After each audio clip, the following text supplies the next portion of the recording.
The valley didn't welcome strangers. Caleb Vance learned that the hard way when his horse went lame 15 miles from Quinn's Point, forcing him to walk the last stretch through snow that swallowed his boots to the ankle. February in Montana Territory wasn't the kindest season for arrival, but the letter from the lawyer had been clear. Present yourself by month's end or forfeit all claim. He'd read that letter so many times the paper had gone soft at the creases. His uncle, a man he'd met exactly once 20 years back, had died and named him sole heir to a cattle operation in the northern Rockies. No strings attached, the letter said. Just show up and sign. Caleb had signed plenty of things in his 32 years, most of them lies. The ranch house appeared first as a dark smudge against white hills, then gradually took shape. 2 stories of weathered timber, a barn that leaned slightly west, and a dozen outbuildings scattered like dice across the frozen ground. Smoke rose from the chimney in a thin gray line. Someone was home. He knocked. The door opened 6 inches, stopped by a chain. A woman's face appeared in the gap, pale skin, dark hair pulled back tight, eyes the color of creek stone. She looked him over the way a buyer examines livestock. "Help you?" she asked. "Name's Caleb Vance. I'm here about—" "I know who you are." She didn't open the door wider. "You're late." Horse threw a shoe in the pass, had to walk. Horse still alive? Barely. She made a sound that might have been sympathy or might have been judgment. With her, Caleb would learn, it was often both. The chain rattled and the door swung open, revealing a woman in her late 20s wearing men's work pants, a heavy wool shirt, and boots that had seen more miles than most people. She wasn't beautiful in any conventional sense, but she had the kind of face that made you look twice. Strong jaw, straight nose, mouth set in a permanent expression somewhere between amusement and contempt. "Alara Quinn," she said, "get inside before you freeze." The interior was warm, sparse, functional. A stone fireplace dominated one wall. The furniture looked handmade and built to last. Everything had its place, and nothing was decorative. This was a house for survival, not comfort. Alara crossed to the kitchen and poured coffee from a pot on the stove. She handed him a cup without asking if he wanted one. "Lawyer told you about the conditions?" she asked. Caleb wrapped his hands around the warmth. "Said I had to claim the inheritance in person. That's what I'm doing." "That's half of it." Something in her tone made him set the cup down. She walked to a desk in the corner and returned with a document. Legal paper, dense text, official stamps. She dropped it on the table between them. "Your uncle's will," she said. "Read section 4. Caleb scanned the page, then read it again more slowly. The words didn't change. "The heir shall establish permanent residence at the Quinn's Point property and contract a legal marriage to the surviving spouse within 12 calendar months of acceptance, or the entirety of the estate, including land, livestock, and structures, shall revert to territorial auction." He looked up. "This is a joke. Do I look like I'm laughing? You can't enforce this. No court would—" Judge Hendricks already reviewed it. Twice. Your uncle had the will drawn up by a firm in Helena, and he was sound of mind when he signed it. Her voice was flat, factual. The will is legal. The condition is binding. Caleb stood, the chair scraping loud against the floor. "So what, I'm supposed to marry you? A woman I just met?" "Supposed to?" Alara leaned against the counter, arms crossed. "No. You're free to walk back down that mountain any time. But if you want the land, the cattle, the water rights, the timber leases, you marry me before next February, or it all goes to auction and we both lose everything." "Why would your husband write something like this?" Her expression didn't change, but something shifted in her eyes. "He didn't. Your uncle did. My husband was your uncle, Caleb. Samuel Quinn was his name before he married me, but he was born Samuel Vance." The room tilted slightly. "You were married to my uncle?" "For 6 years. He died in October. Fell from the barn roof fixing shingles before the first snow." She said it matter of fact, but her hand tightened briefly on her own coffee cup. He knew he was sick before that. Consumption. The fall just finished what was already started. Caleb sat back down, processing. He never mentioned being married. Never mentioned this place. "He left your family a long time ago, had his reasons." Ilara moved to the window, looking out at the white expanse. Built this ranch from nothing. Spent 20 years turning dirt and rock into something that could sustain life. Then he got sick and realized he couldn't leave it to me outright. Why not? She turned, and for the first time, he saw real anger in her face. Because I'm a woman, and territorial law says a widow can't inherit property beyond a homestead claim without a male heir or husband. Samuel knew the vultures would circle the minute he died. Land speculators, cattle companies, men who'd been waiting for an excuse to take what he built. Her voice went hard. So he found a loophole. He left it to blood family, you, with a condition that protects my claim. By forcing me to marry you. By giving us both a choice. You can marry me and split ownership, or you can walk away and we both get nothing. Caleb laughed, but there was no humor in it. You really think I'm going to... I don't care what you do. Ilara's voice cut through his objection. You want to leave? Fine. I'll lose the ranch, but I'll survive. I survived before Samuel, and I'll survive after. But you? She pointed at him. You rode 3 weeks through winter for easy money. You thought you'd sign some papers, sell the land, and live comfortable for a few years. That's written all over you. He wanted to argue, but she wasn't wrong. This valley doesn't give easy money, she continued. It gives work, pain, and if you're lucky, if you're strong enough, it gives you something to build on. Your uncle understood that. Question is, do you? They stood in silence, the fire crackling behind them. What happens if I say yes? Caleb asked finally. Then you work. Prove you can survive a season. We'll talk marriage when spring comes. If you're still here. And if I can't handle it, then you leave and I deal with what comes next. She met his eyes. But you should know something before you decide. I don't need saving. I don't need a man to run this place. What I need is a legal partner who won't steal what's mine and who can pull his own weight. If you can't do both, you're useless to me. Caleb had been insulted by better people in better places, but something about her directness cut deeper than mockery. She wasn't trying to wound him, she was stating facts. 1 season, he said. 1 season. And we're clear. This is a business arrangement. Nothing else. A ghost of a smile crossed her face. Crystal clear. She extended her hand. He shook it. Her grip was strong, calloused, and didn't linger. Bunkhouse is out back, she said. It's cold, but there's a stove and blankets. Stable your horse in the barn. Second stall is empty. We start work at sunrise. Doing what? Surviving, she said. Same as every other day. The bunkhouse was exactly as advertised. 4 walls, a roof, a cast-iron stove, and a narrow bed that sagged in the middle. Caleb got a fire going and sat on the edge of the mattress, staring at the legal document Ilara had let him take. Marriage or nothing. He'd avoided entanglements his entire adult life. Moved from town to town, job to job, never staying long enough for roots to take hold. The idea of tying himself to one place, one person, felt like a noose, but the land. He'd seen enough of the valley on his way in to recognize value. Water, timber, grazing range. In 10 years, this could be worth serious money. In 20, a fortune. If he could survive one winter, he'd have options. He lay back on the bed, pulling the thin blankets up to his chin. Through the gap in the boards, he could see lights still burning in the main house. Ilara moving past windows, her shadow sharp against yellow lamplight.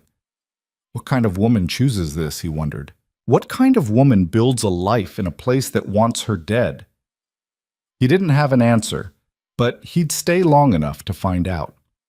Sunrise came too early and too cold. Caleb woke to someone hammering on the bunkhouse door. He stumbled out of bed, pulled on his boots, and opened it to find Ilara already dressed, a rifle slung over her shoulder. Get your coat, she said. We've got a problem. He followed her to the barn, where 3 horses stood saddled and waiting. She handed him the reins to a rangy sorrel gelding. Can you shoot? She asked. Well enough. She tossed him a Winchester. Good. We're going to need it. They rode east, climbing into the hills as the sun broke over the ridge. The snow was deeper here, untouched except for tracks, large, canine, running in a pack. Wolves? Caleb asked. Worse, hybrid pack. This Half story was wolf, posted half on the dog. channel The Rusty Meaner than Saddle. either, and Please do smart not enough to be repost it in dangerous. any form. She pointed to a draw below them. They hit the cattle 2 nights ago, killed 3 calves and scattered the rest. I found the den yesterday, but couldn't get a clean shot. So we're doing this now? We're doing this now. She dismounted near a cluster of rocks and motioned for him to do the same. They moved on foot, following the tracks into a narrow ravine where the wind had carved strange shapes in the drifts. The den was tucked under a fallen pine, barely visible until you were on top of it. Alara crouched low, studying the ground. "They're not here," she said quietly. A growl answered from behind them. Caleb spun, bringing the rifle up. 5 animals stood on the ridge above, too large for dogs, too rangy for wolves. Their eyes were yellow, hungry, calculating. "Don't run," Alara said, her voice calm. "They'll chase." "What do we do?" "Shoot straight." The pack moved as one, flowing down the slope like water. Caleb fired, dropped one, levered another round. Alara's rifle cracked twice, 2 more fell. The remaining 2 split, circling, trying to flank. Caleb tracked the one on his side, led it slightly, squeezed. Miss. The animal lunged. He fired again from the hip and it crumpled mid-leap, hitting the snow 5 feet from him. Silence. Alara lowered her rifle, scanning the ridgeline. Nothing moved. "That the whole pack?" Caleb asked, breathing hard. "Most of it." She walked to each animal, checking. "One got away. It'll either leave the territory or come back with a grudge." "Great." She looked at him, something like approval in her eyes. "You didn't freeze. That's worth something." "You always this friendly in the morning?" "This is friendly." They rode back in silence, dragging 2 of the carcasses behind them. The others they left for scavengers. By the time they reached the ranch, the sun was high and the temperature had climbed to almost tolerable. Alara showed him how to skin the animals properly, where to cut, what to save. His hands were numb and clumsy, but he kept up. "Why keep the pelt?" he asked. "Trade them in town. Nothing goes to waste out here." She worked with quick, practiced movements. "You'll learn that or you'll starve." "You always this encouraging?" "You want encouragement, write your mother." Despite himself, Caleb smiled. Over the next 2 weeks, he learned the rhythm of the place. Up before dawn, feed the horses, check the cattle in the near pastures, repair fences where the snow had brought down wire, haul water from the creek when the pump froze, split wood until his shoulders screamed, collapse into bed after dark and do it all again. Alara worked beside him, never asking for help but accepting it when offered. She didn't talk much, but when she did, it was worth listening. "See that ridge?" she said one afternoon, pointing north. "That's the boundary. Beyond that is open range, which means anyone's cattle can graze. But this side is ours, deeded and registered. Your uncle spent 5 years in court fighting for those property lines." "Fighting who?" "Everyone. Cattlemen who wanted the water, timber companies who wanted the trees, the railroad surveyors who tried to run a line straight through the valley." She leaned on the fence post they'd just set. "Samuel didn't give an inch, made enemies doing it, but he held the line." "You talk about him a lot," Caleb observed. Her expression closed off. "He was my husband." "Was he good to you?" She didn't answer immediately. When she did, her voice was careful. "He gave me this place, taught me everything I know about ranching, treated me like a partner, not property." She paused. "But he was a hard man, didn't believe in softness, said the land punishes weakness, so we couldn't afford it either." "Sounds lonely." "Lonely is better than dead." Caleb didn't push, but he noticed things, the way she worked until exhaustion, as if stillness might let grief catch up, the way she never wasted anything, food, time, words, the way she'd look toward the barn sometimes, like she expected to see someone there. She was surviving, but she wasn't living. 3 weeks in, a storm hit. Not snow, wind. It came out of the northwest like a living thing, howling through the valley with enough force to rip shingles from the roof and collapse the door on the chicken coop. Caleb spent the worst of it in the barn with Alara, both of them working to keep the horses calm as the building shuddered around them. "This normal?" he shouted over the noise. Normal enough. She was trying to secure a loose board that was banging like a drumbeat. Happens twice a winter, sometimes 3. The wind screamed. Something metallic tore free outside and went clattering into the darkness. They worked through the night.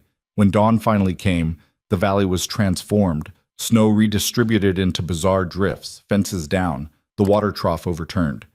Caleb stood in the doorway of the barn, taking stock. How bad? Alara was already moving, checking damage. Could be worse.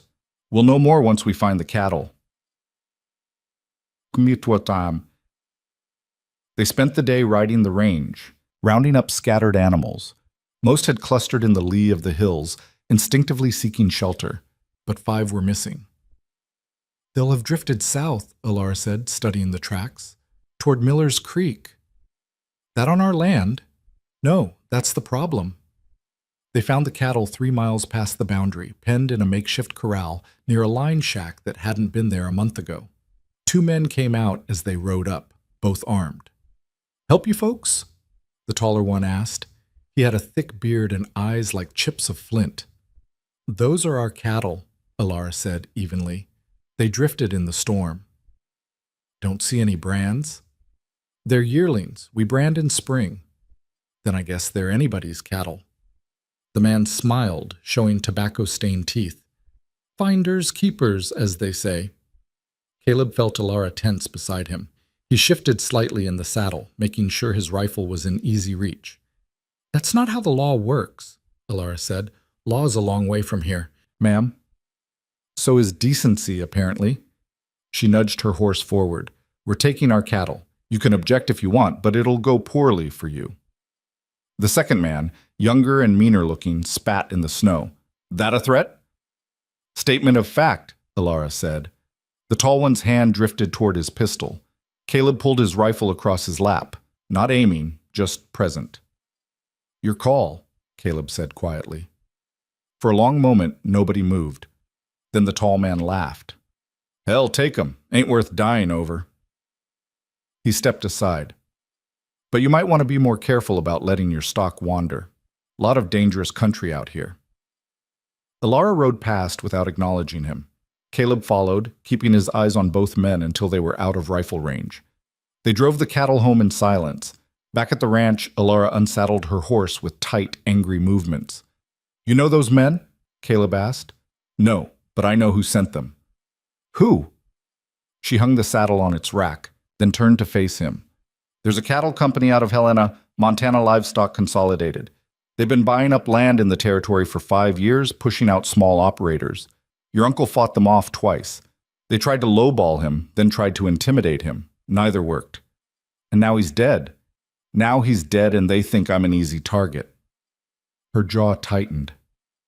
That line shack wasn't there by accident. They're establishing presence, testing boundaries. If I don't push back, they'll take a mile. Then another, then everything. So we push back. She studied him. Why do you care?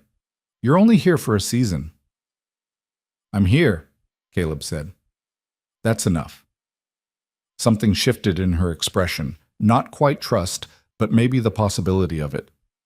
Tomorrow we ride into town, she said. File a report with the territorial marshal. Get those men's names if we can. Start building a record. You think it'll help? No, but we do it anyway. That night, Caleb couldn't sleep. He lay in the cold bunkhouse, listening to the wind, thinking about the men at Miller's Creek. They'd been ready to kill over 5 cattle that weren't even theirs. What would they do for an entire ranch? He thought about leaving, just saddling up and riding out before this turned into something he couldn't walk away from. But he didn't. Partly because he'd given his word. Partly because of the land. He was starting to see what his uncle had seen in it. But mostly because of Alara. She was proud, stubborn, and abrasive. She treated him like hired help and never missed a chance to point out his mistakes. But she was also the toughest person he'd ever met, and she was fighting a war she couldn't win alone. Caleb had spent most of his life avoiding fights that weren't his. Maybe it was time to stop. The town of Covenant, 20 miles south, was less a town and more an agreement. 24 buildings clustered around a crossroads, including a general store, a blacksmith, a church that doubled as a schoolhouse, and a saloon that never closed. The territorial marshal's office was a one-room shack behind the livery. This story was Marshal Roy posted on the Thornton was channel in The his Rusty 60s, Saddle. with a face Please like do old not leather repost it and in a any limp from form. some long-ago injury. He listened to Alara's story without interrupting, then leaned back in his chair. "You got names?" he asked. "No, but I can describe them."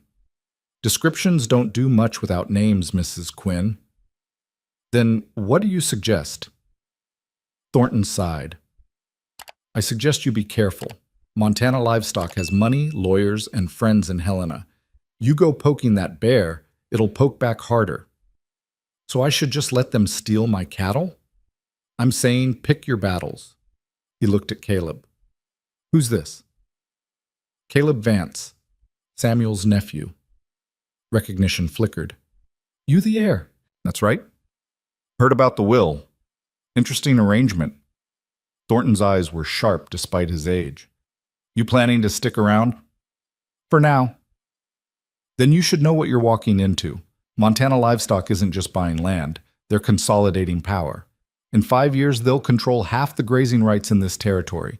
Small operators like you and Mrs. Quinn are obstacles." "So they'll come after us," Caleb said. "They already are." Thornton stood, wincing as his bad legs straightened. "I'll file your report. Won't do much, but it's on record. My advice, keep your head down, work your land, and hope they lose interest."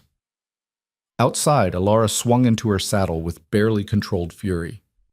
"That was useless," she said. "He's not wrong, though. We're outgunned. So we give up?" "I didn't say that." They rode in silence for a while, the horse's breath steaming in the cold air. "What would you do?" Alara asked finally. "If this was your fight," Caleb considered, "I'd make it expensive for them. Not worth their time." "How?" "Find leverage, information, something that makes attacking us more trouble than it's worth." She glanced at him. "You've done this before." "I've been in situations." "What kind of situations?" He smiled slightly.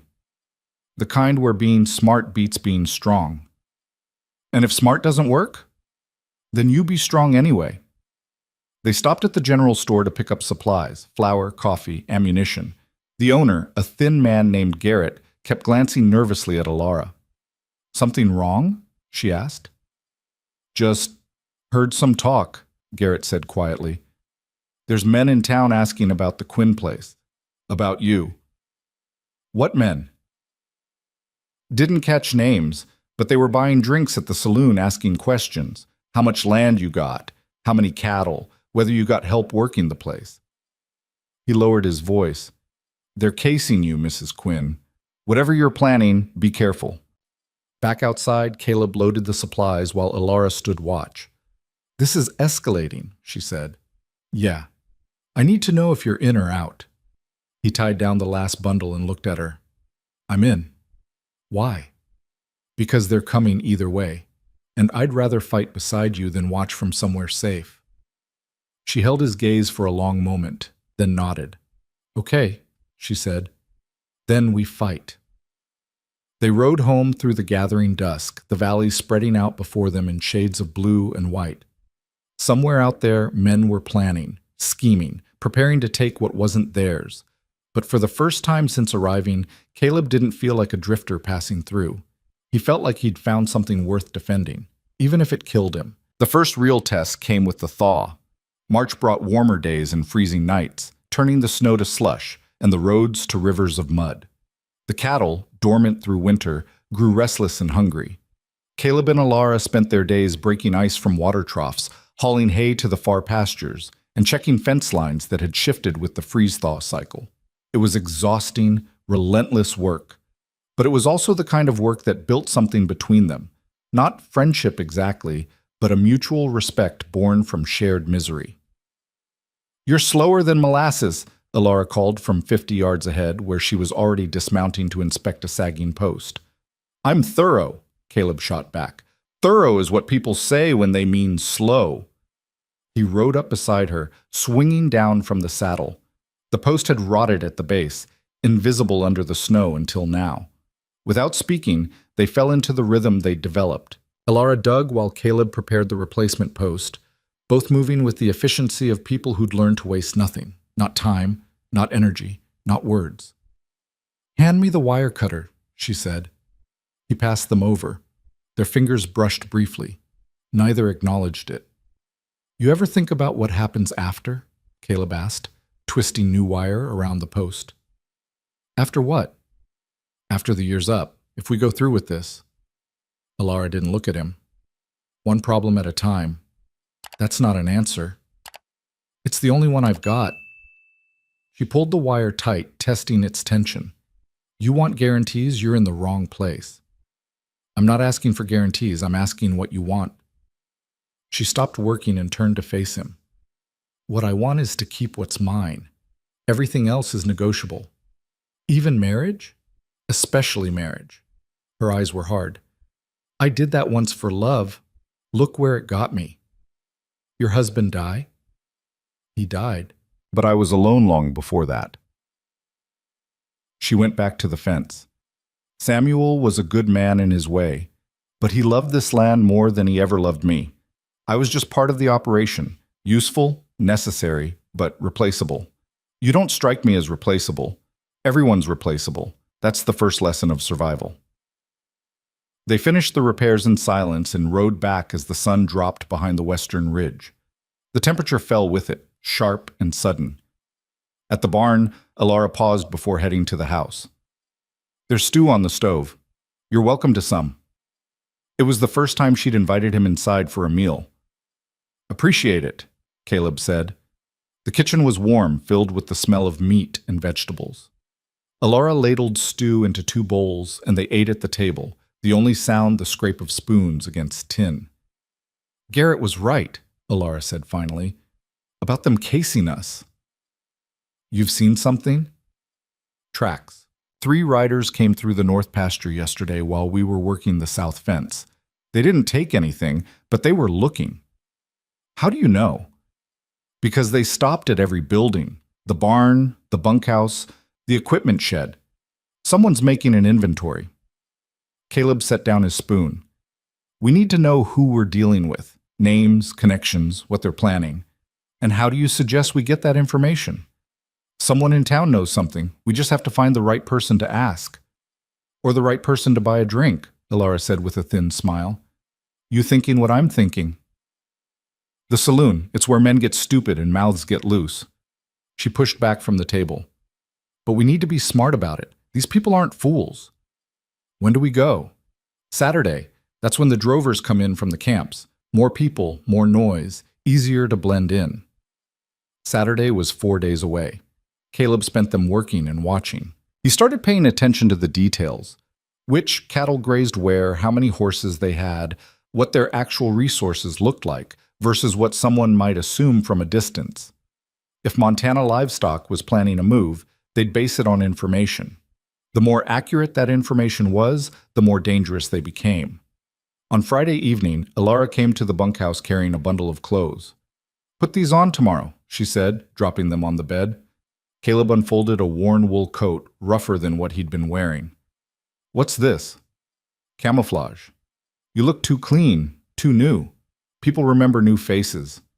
These make you look like every other drifter who passes through." She eyed him critically. "Don't shave tomorrow morning and wear your second worst hat." "I only have 1 hat." "Then mess it up." He smiled despite himself. "You've done this before." "I've survived before." "It's the same thing." The next day they rode into Covenant under a gray sky that threatened rain. The town was busier than Caleb had seen it. Wagons lined the street, horses tied to every available rail, men moving between buildings with the restless energy of people spending money they didn't have. The saloon was packed. They split up at the door. Alara moved to the far side of the room where 2 women sat at a corner table, while Caleb pushed toward the bar. He ordered whiskey and nursed it slowly, listening. The conversations were what you'd expect: complaints about the weather, arguments over card games, crude jokes that got louder with each round of drinks. But underneath, there were threads worth following. "Heard they're bringing in another crew from Helena. Already got claims on 3 properties south of here. Offering good money, but the terms are bad." Caleb shifted closer to a group of men in heavy coats. Drovers, by the look of them, young and weathered in equal measure. "You boys working?" he asked casually. The nearest one, a redhead with a split lip, glanced over. This "Depends story who's was asking. posted on the Nobody channel The important, Rusty Saddle. just looking Please for do not work repost myself. it in any form. Plenty of work if you don't mind the company." The redhead took a long pull from his beer. "Montana Livestock is hiring, paying $3 a day plus board." "That's good money." "It is, but you earn it." Another man leaned in, older, with scars on his knuckles. "They're clearing land up in the valley. Hard work, long days, and the foreman's a bastard." "Clearing for what?" "Consolidation. They're buying up small operations, fencing the range, bringing in more cattle than the land can handle." The older man spat into a spittoon. "It's bad business, but it pays." "They hiring local?" "Some, but mostly they bring in their own crews. Men who don't have ties here don't care what gets broken." The redhead lowered his voice. "Word is they're making a push this spring. Got their eye on a few holdouts." Caleb kept his expression neutral. "What kind of push?" "The kind where you take what you want and lawyers clean up the mess after." The older man studied Caleb. "Why the interest?" "Just curious." "Curiosity gets expensive around here." Caleb bought them another round and moved on before the questions got too specific. Across the room, Elara was deep in conversation with the two women. One was middle-aged, worn but sharp-eyed. The other was younger, pretty in a hard way. Caleb couldn't hear what they were saying, but he saw money change hands. He drifted toward the back of the saloon, where a poker game was underway. 5 men, serious players by the look of the pot. One of them wore a suit too nice for Covenant, city clothes, clean hands. Caleb watched for 2 hands, then spoke up. "Room for another?" "Ante's $5, the man in the suit said without looking up. Caleb dropped a coin on the table and sat down. The next hour taught him more than a week of surveillance could have. The man in the suit, introduction said his name was Porter, worked in land acquisition. Talked too much when he was winning and got quiet when he was losing. Right now, he was winning. "Heard you're buying property," one of the other players said, a rancher named Dutch.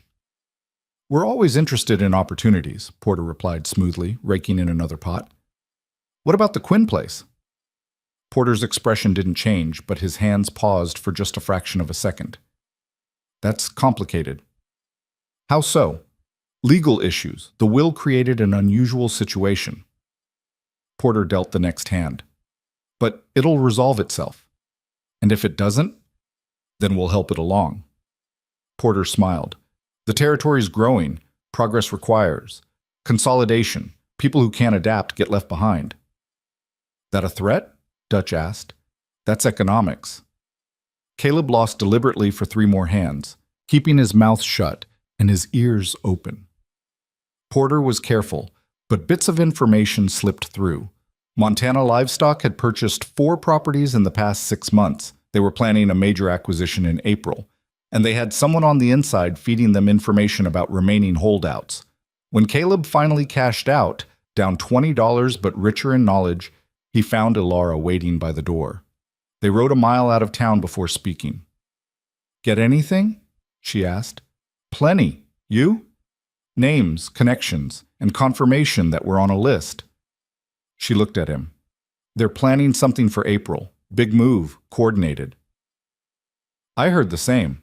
They've got inside information." "From who?" "Someone local, someone who knows the properties, the owners, the weaknesses." Elara's jaw tightened. "Garrett."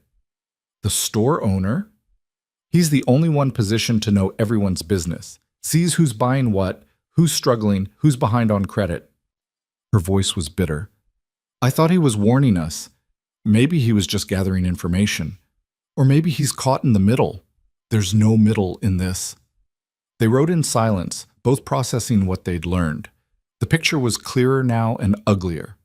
Montana Livestock wasn't just buying land, they were orchestrating a takeover. Small operators would be pressured, isolated, and systematically eliminated. Legal if possible, extra-legal if necessary. Back at the ranch, Elara started a fire while Caleb fed the horses. When he came inside, she had papers spread across the table, deeds, surveys, water rights documentation. "What are you doing?" he asked. Making sure everything's in order. If they come at us legally, I want our paperwork perfect. She ran her finger down a property line. Samuel fought 3 boundary disputes, won all of them because he documented everything. Caleb sat across from her.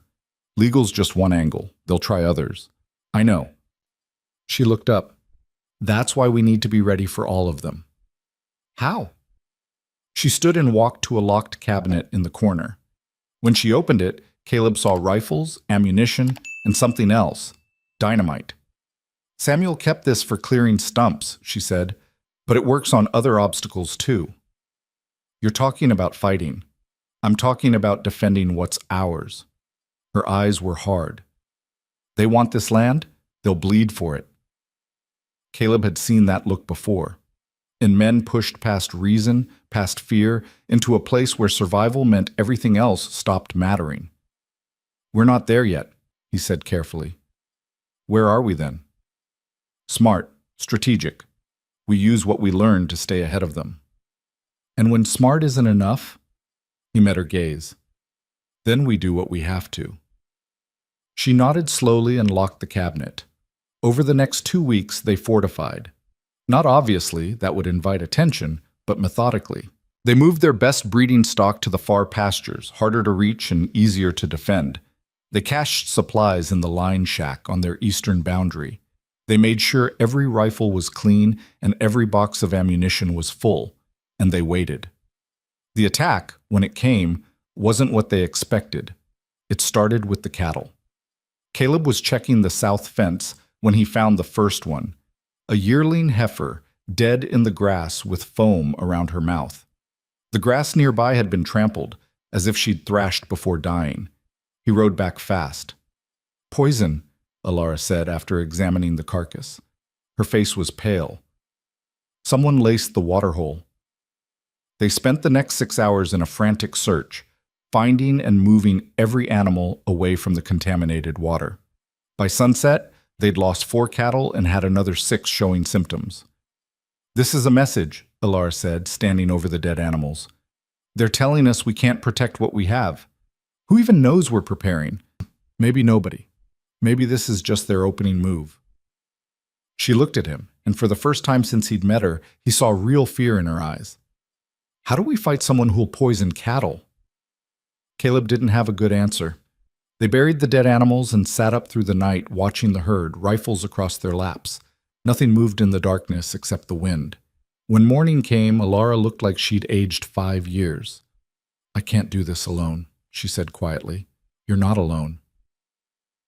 You'll be gone in 6 months. Then what? Then we make sure you're in a position to hold this place without me. He paused. Or we change the deal. She looked at him sharply. What deal? The marriage. We move up the timeline. Why? Because right now you're vulnerable. A widow with a conditional heir is an easy target, but a married woman with legal partnership? That's harder to displace. You do that? Marry me now instead of waiting? Caleb chose his words carefully. I do it to protect what we've built. Whether that becomes something more, he shrugged. We'll figure it out as we go. That's not romantic. Romance doesn't stop poison. She almost smiled. Almost. You're practical, I'll give you that. So? Let me think about it. She stood, brushing off her pants. Right now we have bigger problems. If they poisoned one water hole, they might poison others. We need to check every source on the property. They split up, each taking half the range. Caleb found 2 more contaminated sites, both recently tampered with, both with the same residue around the edges. Whoever had done this knew the property well enough to find the water sources the cattle used most. That narrowed it down. He was riding back to report when he saw smoke, not from the ranch house, from the east, where the line shack sat on the boundary. Caleb kicked his horse into a run. By the time he got there, the structure was fully engulfed. The heat was intense enough to keep him back 50 yards. There was nothing to save, nothing to do, but watch it burn. Alara arrived 10 minutes later. She didn't say anything, just sat on her horse beside him as the flames consumed the building Samuel had built 15 years ago. They're escalating, she said finally. Yeah. This isn't about buying us out anymore. This is about breaking us. This story was posted on the Maybe. channel The Rusty Or maybe Saddle. they're trying to Please do provoke not us into repost doing it in something any stupid. form. Like what? Like retaliating, giving them an excuse to bring in the law on their side. Caleb watched a wall collapse inward, sending up a shower of sparks. We need to be smarter than anger. I'm tired of being smart. Her voice was raw. I'm tired of losing ground piece by piece. Then we stop losing. How? He turned to look at her. We go on a fence, find out who's doing this, and make it cost them more than it costs us. You have a plan? Working on one. They rode back as the sun set, the smoke from the line shack visible for miles. That night, Caleb couldn't sleep. He lay in the bunkhouse running through scenarios, trying to find the angle that would shift the balance. Montana Livestock had money, manpower, and legal cover. He and Alara had stubbornness and a piece of paper that said they owned the land.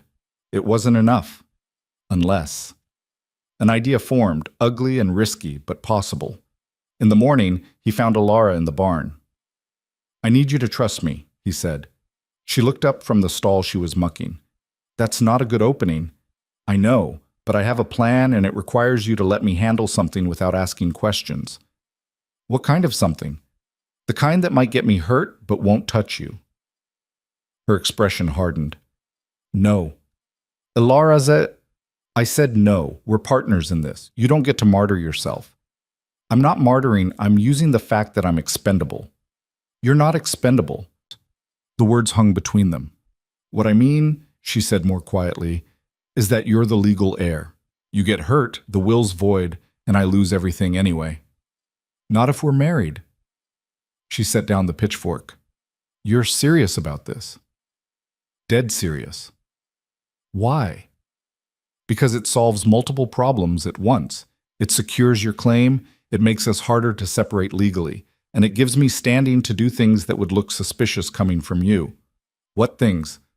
Better you don't know yet, in case it goes wrong. She studied him for a long moment. This plan of yours, it's dangerous? Some. Illegal? Gray area. And you think it'll work? I think it's got a better chance than waiting for them to burn us out piece by piece. Alara walked to the barn door and stood looking out at the valley. The morning light made her profile sharp, uncompromising. If we do this, she said finally, it's real, not just on paper. I won't be married to someone who treats it like a contract. What does real mean to you? It means we're in this together. No secrets, no separate plans, no protecting each other by keeping the other one ignorant. She turned to face him. It means you tell me the plan before you do it, and we decide together if it's worth the risk. Caleb nodded slowly. Fair enough. So what's the plan? He told her. When he finished, she was quiet for a long time. That's either brilliant or insane, she said. Can be both. It'll put you right in the middle of them. That's the point. And if they figure out what you're doing, then I'll be in trouble. But you'll be clear. I thought we just agreed no protecting each other. This isn't protection, it's strategy. You're the landowner. You need to stay clean. I'm just the drifter nephew who got greedy. She shook her head. I don't like it. You don't have to like it. You just have to trust that I know what I'm doing. And do you? Mostly. Despite everything, she smiled. You're either the bravest man I've ever met or the dumbest. Can be both, he repeated. She crossed the distance between them and extended her hand. Partners? He shook it. Partners. Then let's get married before you do something that gets us both killed. They rode to Covenant that afternoon and found Judge Hendricks in his office behind the general store. The old man looked surprised to see them. Mrs. Quinn, Mr. Vance, what can I do for you? We're here to get married, Alara said flatly. Hendricks blinked. I see. Bit sudden, isn't it? The will required it within a year. We're just moving up the timeline. You understand this is legally binding, not something you can undo on a whim? We understand, Caleb said. Hendricks studied them both, then shrugged.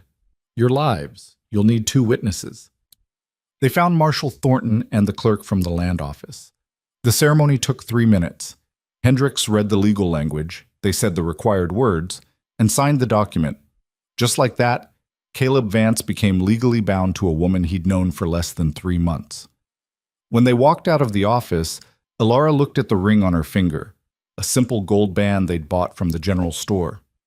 "Well," she said, "that's done. Regret it already? Ask me in a year." But there was something almost like warmth in her voice. They had dinner at the saloon, not celebrating exactly, but marking the moment. Over steak and potatoes, Caleb laid out the details of his plan. "I'm going to approach Porter," he said quietly. "Tell him I want to sell my share of the property."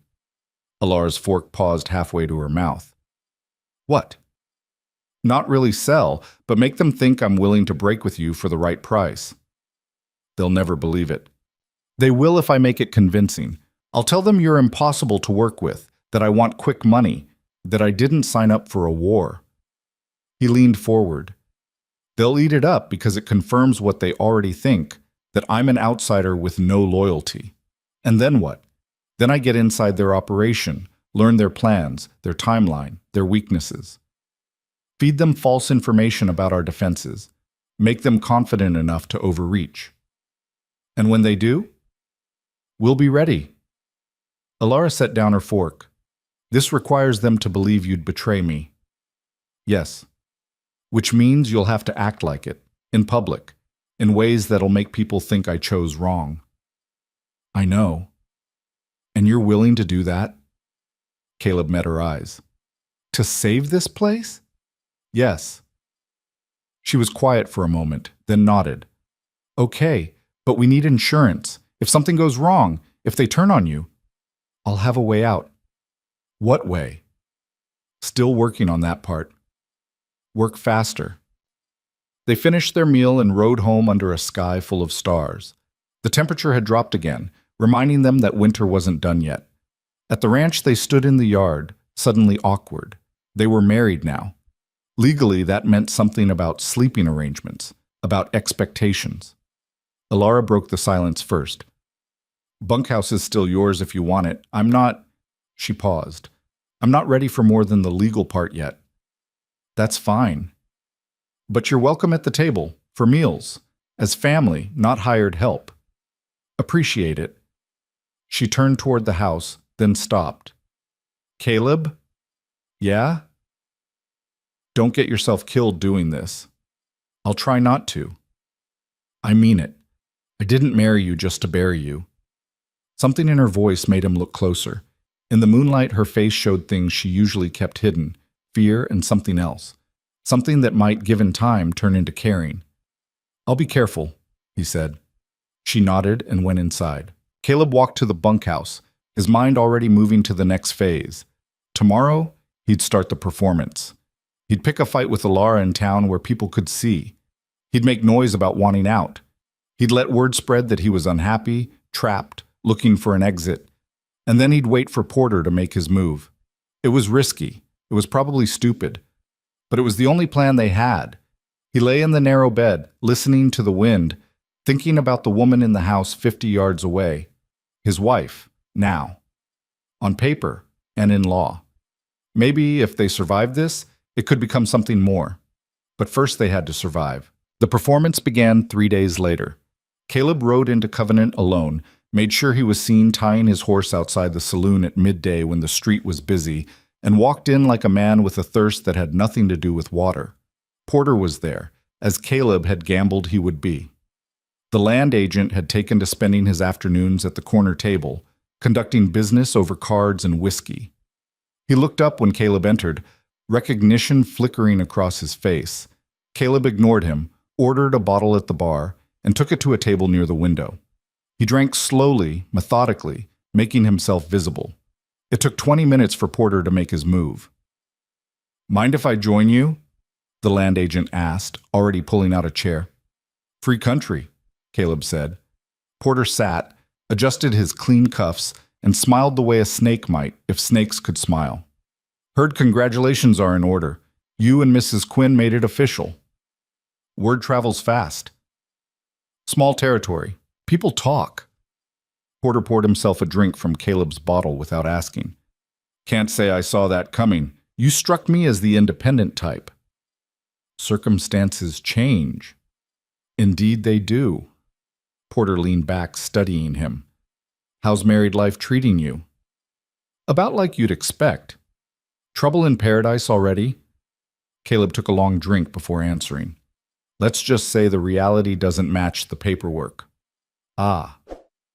Porter's smile widened. She's a difficult woman, I've heard. Strong-willed. Samuel Quinn used to complain about it toward the end. That was a lie. Caleb had heard enough about Samuel to know the man rarely complained about anything, but he let it pass. Strong-willed is one word for it, Caleb said.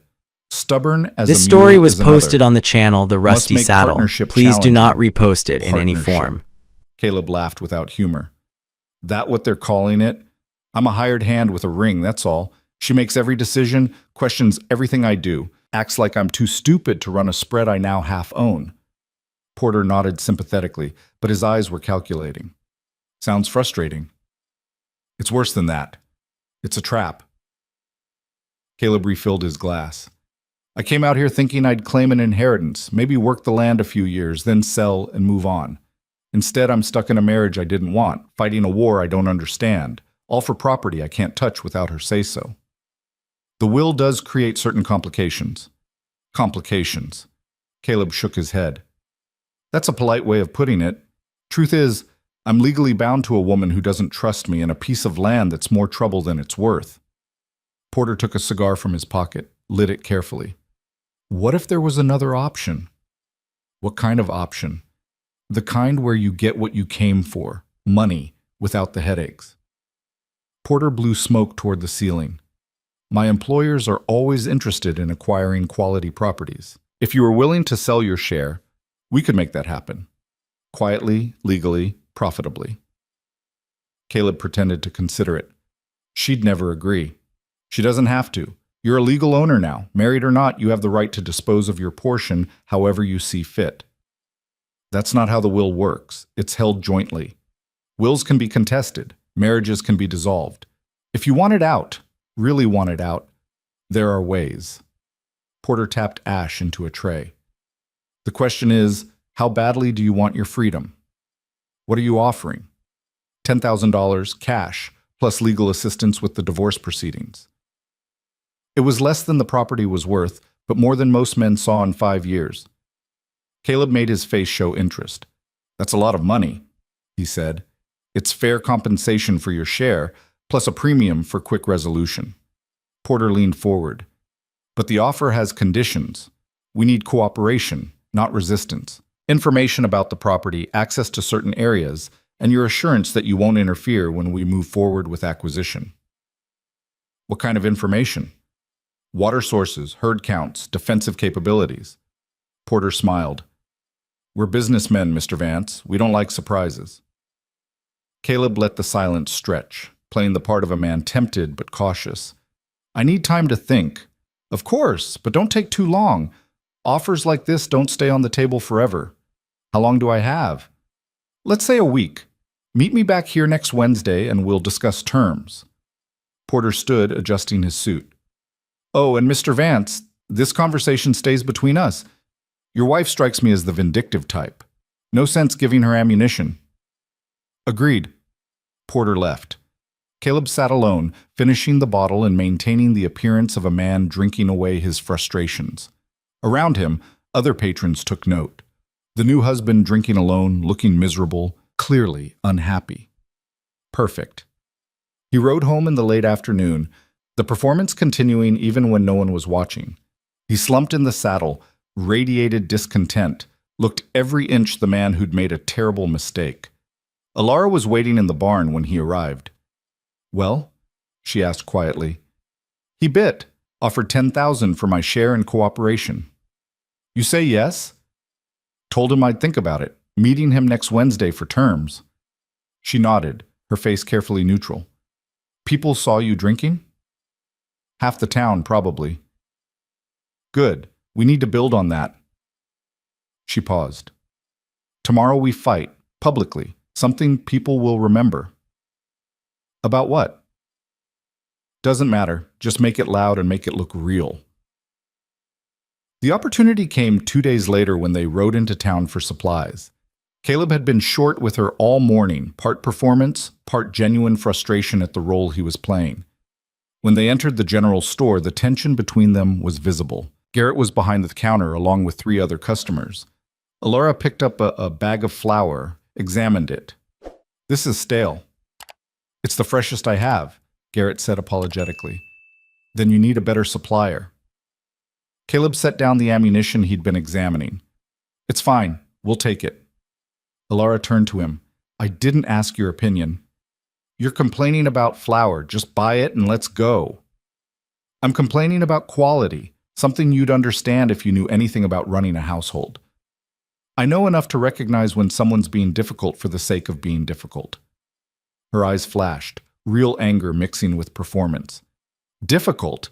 You've been here 4 months and you think you understand this operation better than I do. I understand wasting time over a bag of flour is stupid, and I understand that making decisions without consulting me is disrespectful. Consulting you? You mean asking permission? Caleb's voice rose, carrying to every corner of the store. I'm your husband, not your employee. Then start acting like a partner instead of a burden. The other customers had stopped pretending not to listen. Garrett looked like he wanted to be anywhere else. Caleb threw money on the counter. You know what? Buy whatever you want. I'm done arguing. He walked out. Through the window, he saw Alara's face, tight with anger, that he knew was at least partially real. They'd discussed this fight, choreographed it, but somewhere in the middle it had turned genuine. She emerged 5 minutes later, carrying her purchases. They loaded the wagon in silence and started the drive home. A mile outside town, Alara spoke. That was effective. Yeah. You believe any of it? Caleb looked at her. Which part? The part where I'm difficult, where this is a burden. Some days, yeah. Most days it's just hard. He kept his eyes on the road. But it's not a burden. You're not a burden. Could have fooled me back there. That was the point. They rode in silence for a while. The valley spread before them, still patched with snow in the shadows, but showing green in the exposed places. Spring was coming whether they were ready or not. I don't like this plan, Alara said finally. You said that already. I'm saying it again. Putting you in their sights, making them think you're weak. It's dangerous. Everything's dangerous right now. This is different. If they decide you're more useful dead than cooperative, then we'll deal with it. He glanced at her. You having second thoughts about the marriage? About the marriage? No. About risking your life? Yes. Why? She was quiet for a long moment. Because somewhere along the way, you stopped being just the heir. You became someone She stopped. Someone you what? Someone I don't want to lose. The admission hung between them, raw and unexpected. Caleb didn't know what to say to that, so he said nothing. But something shifted in his chest, something that felt dangerous in its own way. When they reached the ranch, they unloaded in silence. The awkwardness from the store was gone, replaced by something heavier, more complicated. That night, Alara knocked on the bunkhouse door. Caleb opened it to find her standing in the cold, wrapped in a heavy coat. Can I come in? She asked. He stepped aside. She entered, looked around the sparse room, the narrow bed, the small stove, the few possessions he'd accumulated. You don't have to stay out here anymore, she said. There's room in the house. Thought you weren't ready for that. I'm not, but that doesn't mean you have to freeze. She met his eyes. There's a spare room, used to be Samuel's office. You could have it. People will talk. People are already talking. Might as well be comfortable. He considered. You sure? No, but I'm offering anyway. He moved into the house the next day, taking the small room at the back. It had a desk, a narrow bed, and a window that looked east toward the mountains. More importantly, it was warm. The new arrangement changed things in small ways. They ate breakfast together now, not just dinner. They fell into domestic rhythms, her making coffee while he started the fire, both moving around the kitchen without colliding. It felt almost normal if you ignored the fact that they were preparing for war. Wednesday came too quickly. Caleb rode into Covenant with a knot in his stomach. This was where the performance turned into something more dangerous. Once he agreed to Porter's terms, he'd be committed. This story was posted There'd on be the no channel backing The out Rusty without Saddle. consequence. Please do not repost it in any Porter form. was waiting at the saloon, same table, same confident smile. "Mr. Vance, I was hoping you'd come." Caleb sat. "I've been thinking about your offer, and I have questions. Ask." "This legal assistance you mentioned for the divorce, how does that work?" Porter pulled out papers. "Simple. We file on grounds of irreconcilable differences. Since the marriage was clearly arranged for legal purposes, not personal compatibility, the judge will grant it. Your wife keeps the property, you keep your freedom, and the money. She'll fight it. Let her. The marriage was coerced by the will. Any decent lawyer can argue that makes it invalid." Porter slid the papers across. "Sign here, and we begin the process. Transfer of your share happens simultaneously with the divorce decree." Caleb pretended to read. The documents were dense with legal language, but the intent was clear. He'd sign over his claim in exchange for cash and release from the marriage. It was exactly what a desperate man would take. "What about the information you wanted?" Caleb asked. "That comes first. Before we file, before money changes hands, you provide what we need. Think of it as good faith." "What specifically?" Porter leaned back. "Water sources and current condition, exact herd count and location, any firearms on the property, staff, hired hands, anyone who might complicate acquisition." "There's no staff, just us." "Even better." Porter smiled. "And the defensive capabilities?" "We've got rifles, some ammunition, nothing special." "The line shack that burned, was that your only outpost?" Caleb hesitated, making it look like reluctance. "There's another one. North boundary, near the timberline. Armed?" "No, just shelter and supplies." Porter made a note. "Good. What else should we know?" This was the dangerous part. Caleb needed to give enough to seem cooperative without actually compromising their position. He'd spent the past week with Alara planning what to reveal and what to hide. "The cattle are scattered," he said. "Winter dispersal. It'll take weeks to round them up for a proper count." "Approximate numbers?" "Maybe 300 head. Hard to say with losses from the poison." Porter's expression didn't change. "Poison? Someone contaminated our water holes last month. Lost a dozen animals." Caleb watched him carefully. "You know anything about that?" "Why would I?" "Because it happened right after your people started showing interest in our property." "Coincidence, I'm sure." But Porter's eyes were cold. "These things happen in cattle country." "Sure they do." They sat in silence for a moment, measuring each other. "When do you need the details, Bubba?" Caleb asked. "End of the week. Meet me here Friday evening with a written inventory. Water sources marked on a map, herd locations, everything we discussed." Porter tapped the unsigned papers. "Once we have that, we move forward with the legal proceedings." "And the money?" "Held in escrow until the transfer is complete. You'll have access to half immediately upon filing, the rest when the divorce is finalized." It was actually a decent arrangement, which made it more convincing. Porter wasn't trying to cheat him, he was trying to buy him. "I'll think about it," Caleb said. "Don't think too long. My employers are patient, but not infinitely so." Porter stood. "Friday, Mr. Vance, bring the information or don't bother coming back." Caleb rode home slowly, his mind working through the next steps. He had 2 days to prepare a document that would look legitimate while actually being useless. It would need to be good enough to pass initial scrutiny, but wrong enough to give them an advantage when Porter's people acted on it. Alara was waiting in the barn when he arrived. "How'd it go?" "He wants a full inventory by Friday. Water, cattle, weapons, everything." "So we give him one." "A false one, yeah, but it has to be convincing." They spent the next 2 days creating a masterpiece of misdirection. The map showed accurate boundaries but misplaced key features. Water holes shifted half a mile from their real locations. The northern line shack marked in the wrong valley. Fence lines drawn where none existed. The cattle count was inflated by a third, with herd locations placed in areas they'd already abandoned. If they plan an operation based on this, Alara said, studying their work, they'll be looking in all the wrong places. That's the idea. But it has to look real enough that they don't question it. How do we do that? By making me look desperate enough to sell them out completely. Friday came cold and gray, with clouds promising rain. Caleb tucked the forged documents inside his coat and rode to Covenant. Porter was early, already at his table with a glass of whiskey. "You came," he said, sounding pleased. "I came."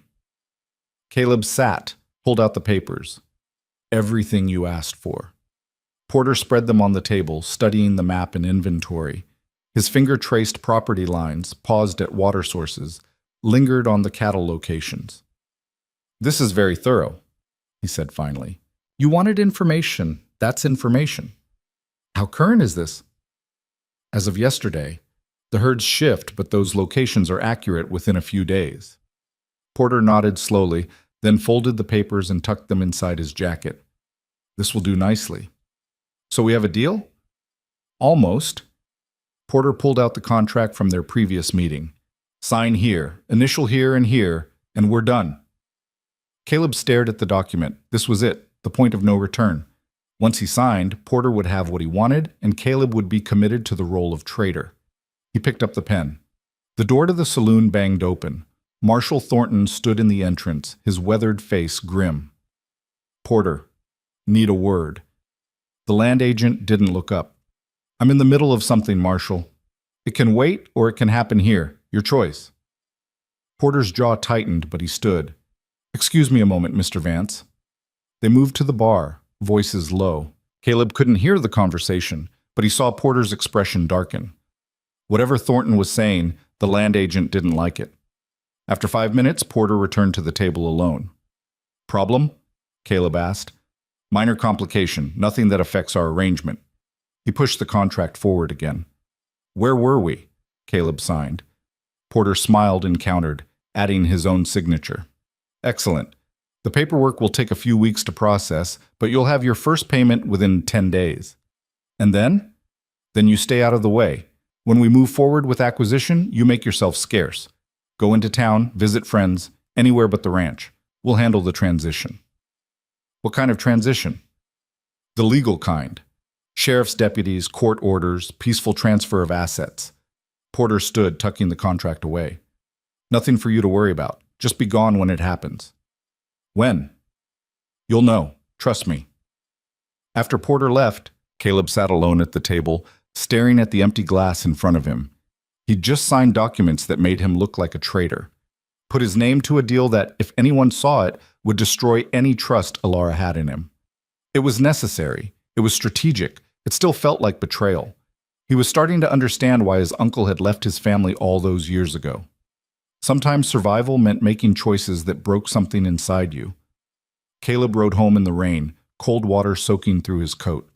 By the time he reached the ranch, he was shivering.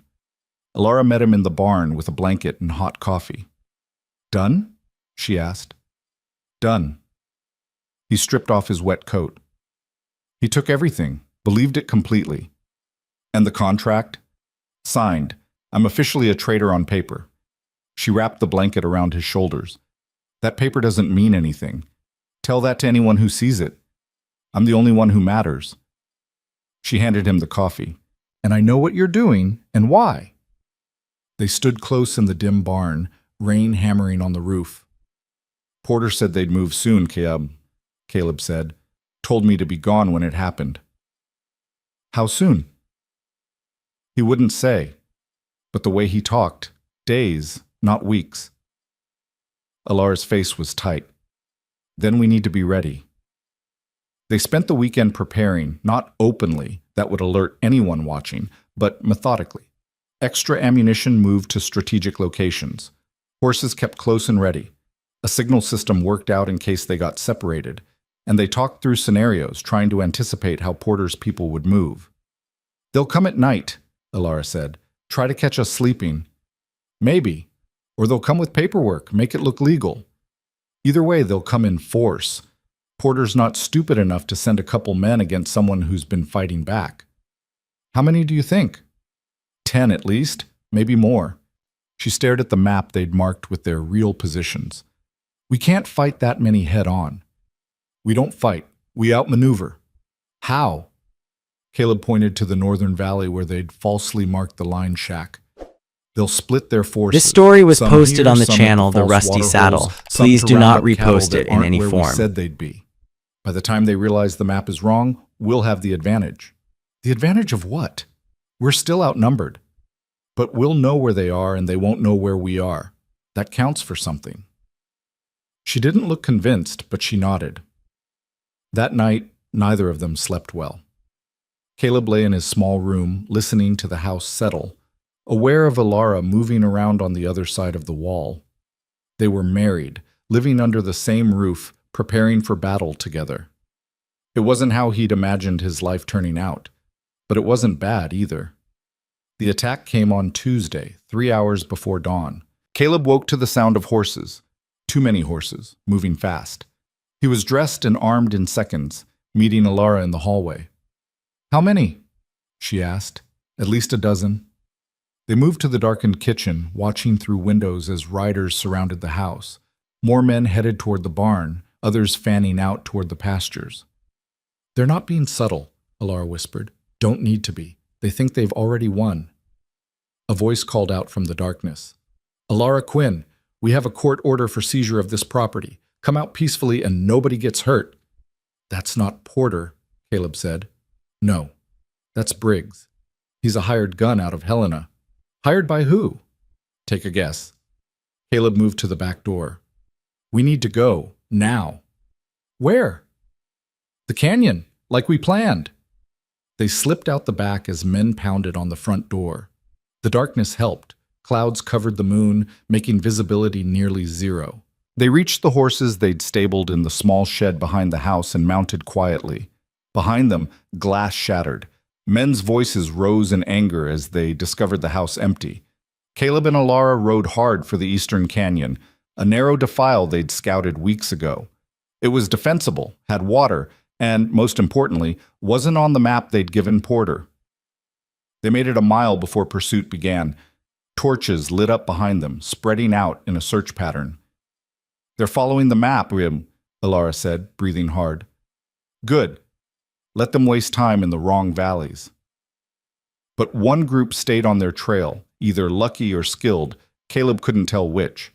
They hit the canyon entrance at a full gallop, dismounting and dragging the horses into cover. 3 riders appeared at the canyon mouth seconds later. Caleb raised his rifle. Far enough! The riders stopped. In the torchlight, he recognized one. The tall man from Miller's Creek, the one who'd tried to take their cattle. You're trespassing, the man called. This is our land. Not anymore. Court says different. What court? There hasn't been a hearing. The man laughed. Details. Come peaceful, and maybe you walk away from this. Alara's rifle cracked. The shot went wide, deliberately, but close enough to make the riders scatter. That's our answer, she shouted. The riders retreated, but they didn't leave. More men arrived until a dozen of them clustered at the canyon entrance. Standoff. Dawn came slowly, gray and cold. By full light, Caleb could see their situation clearly. They had high ground and cover, but they were trapped.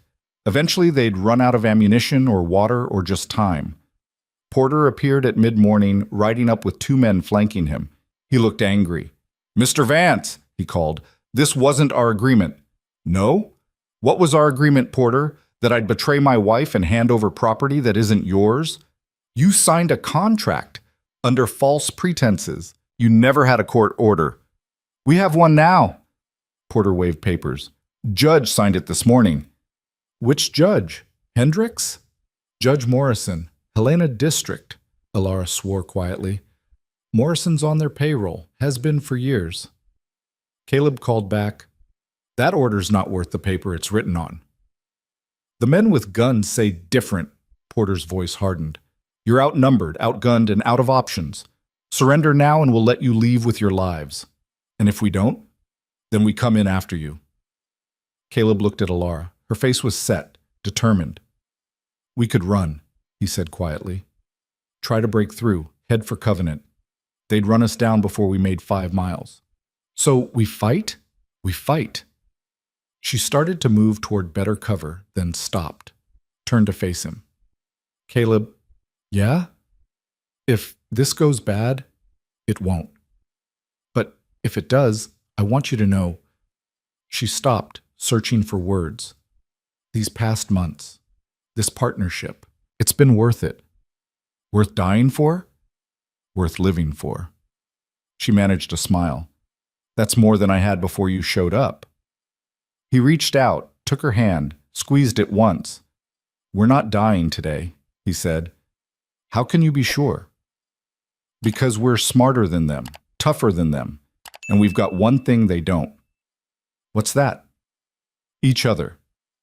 It was simple, maybe even sentimental, but looking at her face, this woman who'd trusted him with her land, her life, her future, Caleb knew it was true. They turned back toward the canyon entrance, rifles ready, waiting for whatever came next. And in the distance, from the direction of Covenant, Caleb heard something that changed everything. Horses. Lots of them. Riding hard, coming their way. The riders crested the ridge like cavalry from some old war story. Except these weren't soldiers. Caleb recognized Dutch from the poker game, the rancher with the weathered face and steady hands. Beside him rode a woman in her 50s with gray hair and a Winchester across her saddle. Behind them came at least 20 more, ranchers, farmers, townspeople, all armed and moving with purpose. Porter saw them too. His confident posture faltered. Marshal Thornton rode at the front of the group, his bad leg braced in a custom stirrup. When he reached the canyon entrance, he positioned himself between Porter's men and the newcomers. That's far enough, Briggs, Thornton called to the hired gun. This doesn't concern you, Marshal, Briggs replied. We've got legal authority. Legal authority? Thornton pulled a document from his coat. This is a telegram from the Territorial Governor's office in Helena.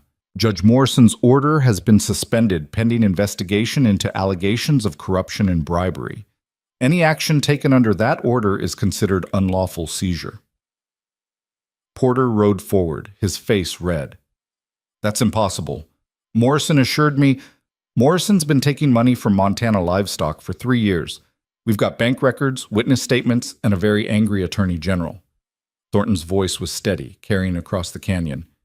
Your company's been operating outside the law, Porter. That ends today. You can't prove anything. Actually, we can. A new voice joined the conversation. A man in a suit finer than Porter's rode up beside Thornton, older, distinguished, with the bearing of someone used to being listened to. My name is Charles Whitman. I represent the Territorial Attorney General's office. We've been investigating Montana Livestock Consolidated for 8 months. Your operation here just gave us everything we needed. Each Porter's confidence cracked visibly. What operation? We're simply attempting to acquire property through legal means. By falsifying court documents? By hiring armed men to forcibly remove legitimate landowners? Whitman gestured at Briggs and his crew. Those aren't lawyers, Mr. Porter. Those are criminals. And you just directed them to commit multiple felonies. Briggs shifted in his saddle, his hand moving toward his pistol. Dutch and several other ranchers raised their rifles in response. Nobody's shooting anybody, Thornton said firmly. Briggs, you and your men have a choice. Ride out now and we'll call it trespassing. Stay, and your accessories to attempted land theft. For a long moment, nobody moved. Then Briggs spat into the dirt and turned his horse. Ain't worth hanging for. He looked at Porter. You want your war? Fight it yourself. The hired guns rode off, leaving Porter and his 2 remaining men isolated. Whitman dismounted, walking toward Porter with deliberate calm. You have the right to remain silent, Mr. Porter, though I doubt you will. You're under arrest for conspiracy to defraud, bribery of a territorial judge, and attempted armed seizure of private property. This is outrageous. I'm a legitimate businessman. You're a criminal who got sloppy. Whitman nodded to Thornton, who moved forward with handcuffs. Montana Livestock's records are currently being seized in Helena. Your associates are being rounded up. And that contract you had Mr. Vance sign? It's evidence now. Porter's eyes went to Caleb, standing at the canyon entrance with Alara. Pure hatred burned there. You set me up, Porter said. No, Caleb replied. You set yourself up. I just gave you enough rope. That inventory you gave me, it was all lies. Every word. Your men have been stumbling around my property all night looking for cattle that were never there and water holes that don't exist. Caleb stepped forward. You wanted information? I gave you exactly what you deserved. Thornton snapped the handcuffs on Porter's This story was wrists. posted on the Anything channel else The you want Rusty to Saddle. confess? Please do not Porter said repost nothing, it in but any his form. silence was answer enough. As the marshal led Porter away, Whitman approached Caleb and Alara. Mr. Vance, Mrs. Vance, I apologize for the delay in our intervention. We needed concrete evidence of Montana Livestock's methods. Your cooperation, intentional or otherwise, provided that. You knew what we were doing? Alara asked. Not specifically, but when Marshal Thornton mentioned your situation and Mr. Vance's unusual behavior in town, we put the pieces together. Whitman smiled slightly. It was clever, using their own greed against them, though incredibly dangerous. Dangerous worked out, Caleb said. This time, but Montana Livestock's problems extend far beyond this valley. They've been engaged in systematic land acquisition through fraud, intimidation, and violence across 3 territories. With Porter's arrest and the evidence we've gathered, we'll be able to dismantle the entire operation. Srisi, what's that's all? Whitman pulled out papers. Your property is secure, the will is valid, and you'll both need to testify when this goes to trial. When? Alara asked. Probably 6 months, Helena District Court. He handed her the papers. Keep these safe, they're your protection if anyone else from the company comes around. After Whitman left with his prisoner, the group from Covenant dispersed slowly, but Dutch and several others stayed behind. Why'd you come, Otem? Caleb asked him. Dutch shrugged. Heard Porter's men were moving on your place. Figured you could use some friends. We barely know each other. Don't need to know someone to recognize when they're fighting the same fight. Dutch gestured at the valley. Most of us here have been pushed by Montana Livestock or outfits like them. Some gave up, some got bought out, but some of us are still standing. When we heard you weren't backing down, seemed right to stand with you. The gray-haired woman stepped forward. I'm Margaret Cole, own the spread west of here. Samuel Quinn helped me when my husband died and the land speculators came circling. Figured I owed him the favor returned. One by one, the others introduced themselves. Ranchers, farmers, a blacksmith, even the clerk from the land office. People who'd been watching this territory get carved up and sold off, piece by piece, and were tired of losing ground. We've been talking, Margaret said, about forming an association, pool resources, share information, help each other when trouble comes, strengthen numbers. You asking us to join? Alara said. We're saying there's a better way than fighting alone. What happened here proves it. Margaret looked around at the assembled group. Montana Livestock thought you were isolated. They didn't count on people caring enough to ride out before dawn to back you up. Caleb and Alara exchanged glances. They'd spent months fighting alone, trusting no one, certain they were on their own. Turned out they weren't.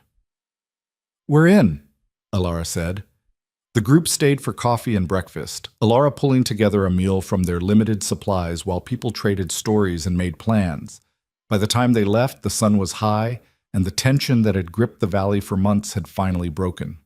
Caleb and Alara stood in the yard, watching the last riders disappear over the ridge.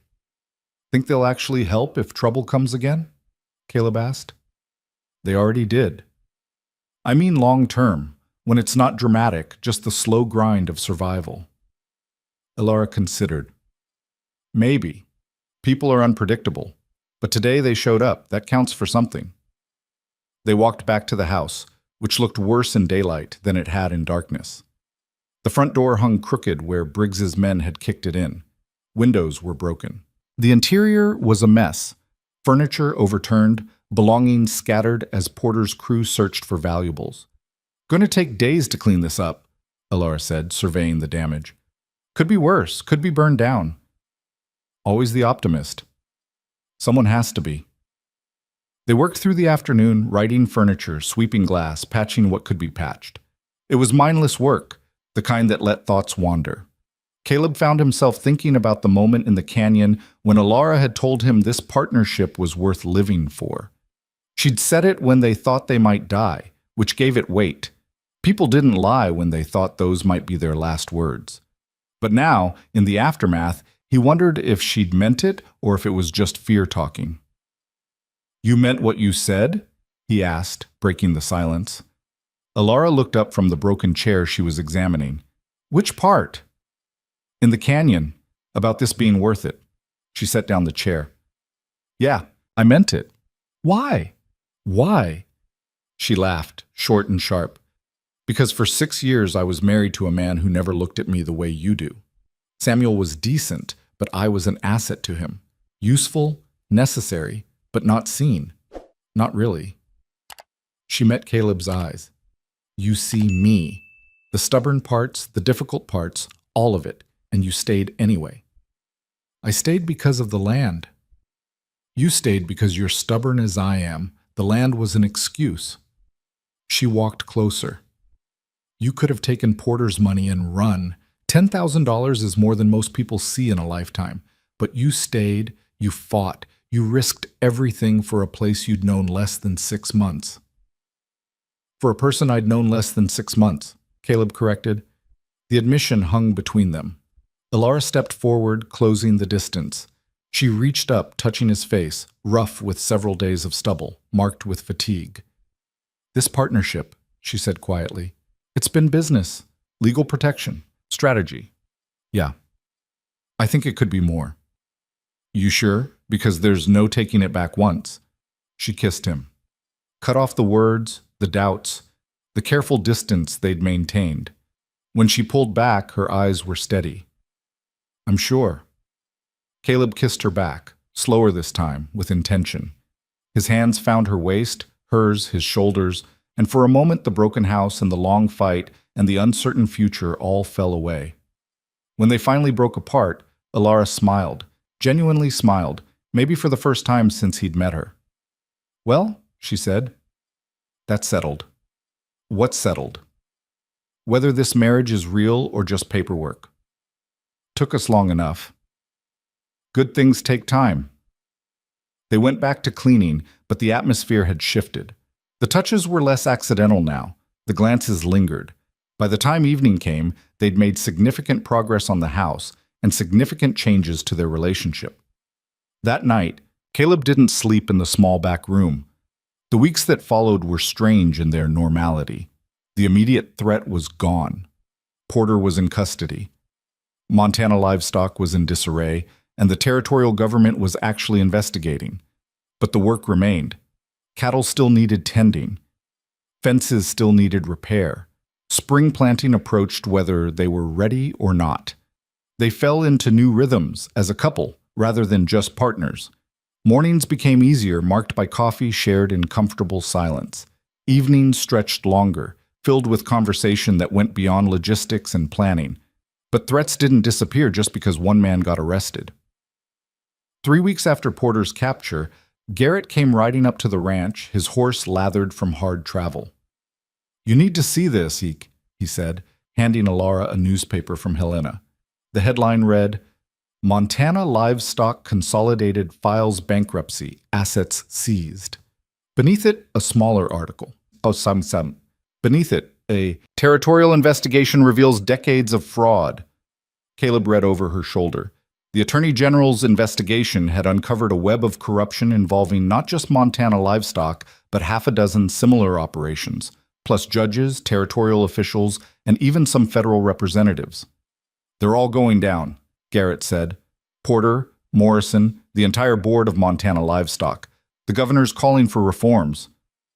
"What about the land they took?" Alara asked. "Being returned to original owners where possible. Where that's not possible, it's going to auction, honest auction this time, overseen by federal authorities." It was the news they'd hoped for, but hadn't dared expect. "Does this mean it's over?" Caleb asked. "The immediate danger? Yes. The larger problems?" Garrett shook his head. "There will always be someone trying to take what isn't theirs, but you've made yourselves hard to displace, and you've got allies now." After Garrett left, Caleb and Alara sat on the porch, watching the sun set over the valley.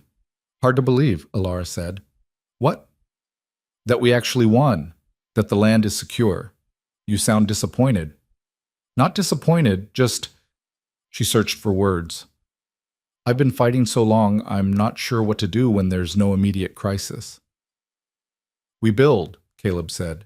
We take all that energy we spent on survival and put it towards something better. This Like story what? was posted on the channel The Like Rusty association Saddle. Margaret Please do mentioned, not repost like it in improving any the herd, form. expanding the operation, maybe even starting that timber business your uncle talked about. Our uncle, Alara corrected. He's yours too now. Caleb smiled. Our uncle, then. They sat in silence for a while, both thinking about the future for the first time without fear clouding the vision. I want children, Alara said suddenly. Caleb looked at her surprised. Eventually, she clarified.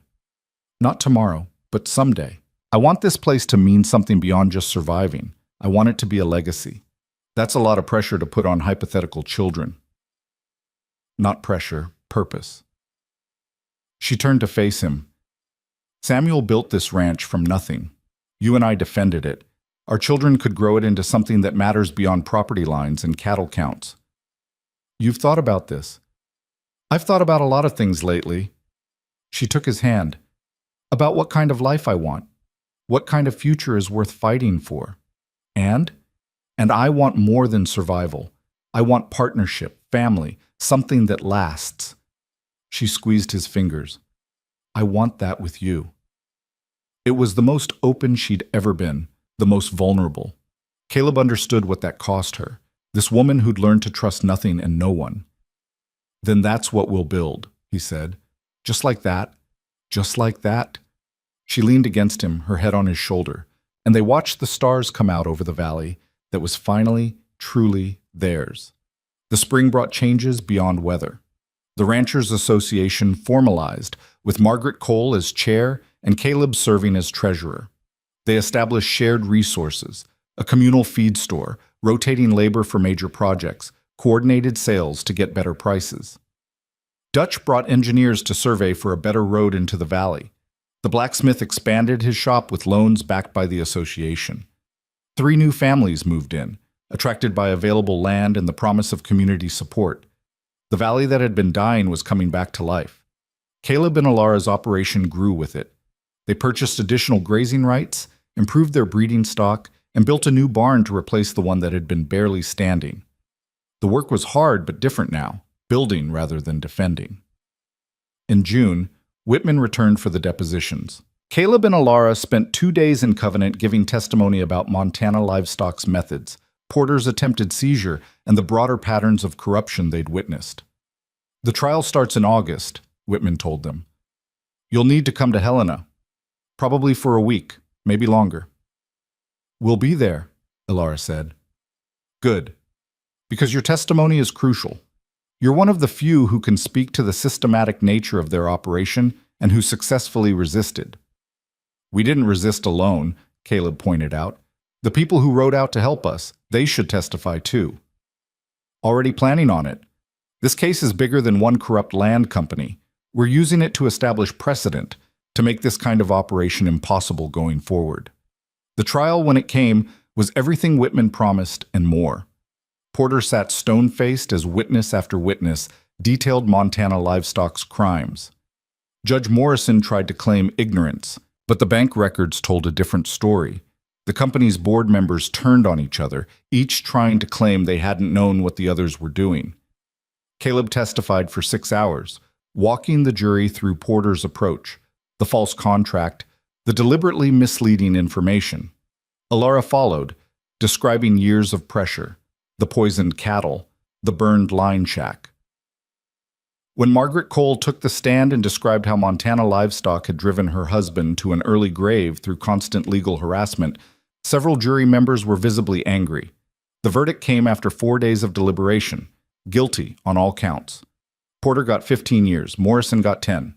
The board members got various sentences, none less than 5 years. Montana Livestock Consolidated was permanently dissolved, its assets sold to pay restitution. Outside the courthouse, reporters swarmed. Whitman handled most of the questions, but one reporter pushed through to Caleb. Mr. Vance, you risked everything to fight a company with unlimited resources. What made you think you could win? Caleb thought about it. I didn't think we could win. I thought we had to try. And now? Now we go home and get back to work. It wasn't a dramatic answer, but it was honest. The ride back to the valley took 2 days. They arrived at sunset, the house visible from miles away, sturdy, repaired, home. As they dismounted, Alara paused. Listen, she said. Caleb stopped, listening. At first he heard nothing unusual, then he caught it, cattle lowing in the distance, healthy and well-fed. The sound of success. We did it, she said softly. Yeah, we did. They walked to the house together, Caleb's arm around her shoulders, both of them tired but satisfied. Inside, the small improvements they'd made over the months were visible. New furniture, curtains Alara had sewn, shelves Caleb had built. It looked like a home, not just a structure. That night, lying in bed, Alara spoke into the darkness. You ever regret it? Staying? Caleb thought about the man who'd ridden into this valley 6 months ago, directionless, running from nothing toward nothing. Not once, he said, even when we were trapped in the canyon, about to die. Especially then, because that's when I knew this mattered. You mattered. She shifted closer. I'm glad you came, Caleb Vance. Even if you were just after easy money. I was after easy money. I found something harder and better. What's that? A reason to stay in one place, to build instead of drift. She kissed him, slow and deep. Then build with me, for as long as we've got. Deal. Outside, the valley settled into night. Somewhere, an owl called. The horses moved in the barn. The land breathed, alive and ongoing. And in the house Samuel Quinn had built from nothing, 2 people who'd started as strangers built something that would outlast them both. Partnership, purpose, and against all odds, love. The years had a way of smoothing rough edges, though not entirely. Caleb learned that the hard way the first time he and Alara had a real fight, not the staged performance in the general store, but an actual furniture-rattling argument about whether to expand the herd or invest in timber rights. It happened in October, a year and a half after Porter's trial. They were in the kitchen, papers spread across the table, both tired from a long day's work. We don't have the capital for both, Alara said, her voice tight with frustration. We have to choose. Then we choose timber. It's more stable long term. Stable doesn't matter if we can't survive the short term. We need immediate returns, which means cattle. Cattle are what everyone else is doing. The market's going to flood. And timber requires equipment we can't afford and expertise we don't have. They went back and forth for an hour, neither giving ground. Finally, Caleb stood up so fast his chair scraped against the floor. Fine. You want to do it your way? Go ahead. It's your ranch anyway. Alara's eyes flashed. Our ranch? Or did you forget the vows? Hard to forget when you keep reminding me. He walked out, slamming the door hard enough to rattle the windows. Caleb spent the night in the bunkhouse, still standing, though they'd converted it to storage months ago. He lay on the old sagging bed, staring at the ceiling, anger slowly giving way to something uglier, doubt. Maybe this partnership had limits. Maybe some gaps couldn't be bridged. He was still thinking that when Alara appeared in the doorway at dawn, carrying 2 cups of coffee. You done sulking? She asked. I'm not sulking. You walked out in the middle of an argument and spent the night out here. That's sulking. She handed him a cup and sat on the edge of the bed. We're not doing this. Doing what? Running away when things get hard. We've survived worse than a disagreement about money. It's not just about money. It's about trust. You don't trust my judgment. And you don't trust mine, so we're even. She sipped her coffee. But here's what I learned from 6 years with Samuel. Silence doesn't solve anything. It just lets resentment grow until there's nothing left but bitterness. Caleb sat up, the bed creaking under his weight. So what do we do? We compromise. We don't have to agree on everything, but we have to keep talking. She looked at him steadily. Can you do that? Can you? I'm here, aren't I? They talked until the coffee went cold. Not just about the ranch finances, but about fears, expectations, the different ways they'd learned to survive. Alara had learned to trust only herself. Caleb had learned not to trust at all. Both approaches had kept them alive, but neither built anything lasting. By the time they walked back to the house together, they'd reached a decision. They'd do both, but smaller. Modest herd expansion and a trial timber lease. Test the waters instead of diving in. It wasn't perfect, but it was theirs. That pattern repeated itself over the years. They'd clash, separate, come back together with something stronger than before. Other couples might have called it volatile. They called it honest. The valley changed around them, slowly at first, then faster.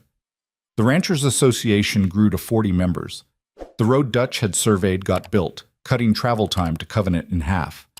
A school opened, then a proper church, then a doctor's office. What had been a collection of isolated homesteads became something like a community. Caleb found himself at the center of it more often than he'd expected. His work as treasurer for the association led to other roles. This story was mediating posted disputes, on the channel The organizing Rusty collective Saddle. purchases, Please do not repost representing it the in any valley at form. territorial meetings. He wasn't naturally political, but he understood people and he understood leverage. "You're getting respectable," Margaret teased him one afternoon at an association meeting. "Don't spread that around. I've got a reputation to maintain." The drifter who became a pillar of the community, that reputation? The one where I'm still dangerous when provoked. "Nobody's provoked you in 2 years, Caleb. You're going soft." Maybe he was, but soft didn't feel like weakness anymore. It felt like having something worth protecting beyond his own skin. Alara, meanwhile, had become the person other women came to when they needed advice, help, or just someone who understood how hard it was to make a life in country that actively resisted human presence. She was still sharp-tongued and skeptical, but there was warmth underneath now, carefully rationed, but genuine. In their 3rd year, she told him she was pregnant. They were in the barn, evening chores mostly done, the last light coming through the gaps in the boards. "You're sure?" Caleb asked. "Doctor confirmed it yesterday." He sat down on a hay bale, the news hitting him harder than he'd expected. A child. Their child. A life they'd created that would outlast them both. "You okay?" Alara asked, watching his face. "Yeah, just... It's real now, isn't it? We're not just building for ourselves anymore." "We never were. But now it's got a face. Or will. In about 6 months." Caleb stood, crossed to her, put his hand on her stomach where nothing showed yet, but everything was changing. "I don't know how to be a father," he said quietly. "I don't know how to be a mother. We'll figure it out together." "What if we're terrible at it?" "Then we'll be terrible at it together." She covered his hand with hers. "But I don't think we will be. We've gotten good at building things that last." Their daughter was born in April, during a late snow that trapped them in the house for 3 days. The doctor couldn't make it from Covenant, so Margaret and 2 other women came instead, bringing experience and confidence that Caleb desperately needed. He spent 16 hours feeling useless while Alara did the real work. When it was finally over and Margaret placed the tiny, screaming bundle in his arms, Caleb understood for the first time what Samuel had been trying to protect. This fragile, impossible future. "She's perfect," he said, which was a lie. The baby was red-faced and wrinkled and looked vaguely angry at being born. But it was also the truest thing he'd ever said. "What are we calling her?" Margaret asked. Caleb looked at Alara, exhausted but smiling. "Anne," Alara said, "after my mother." "Anne Vance." Caleb tested the name. "I like it." The baby, Anne, changed everything and nothing.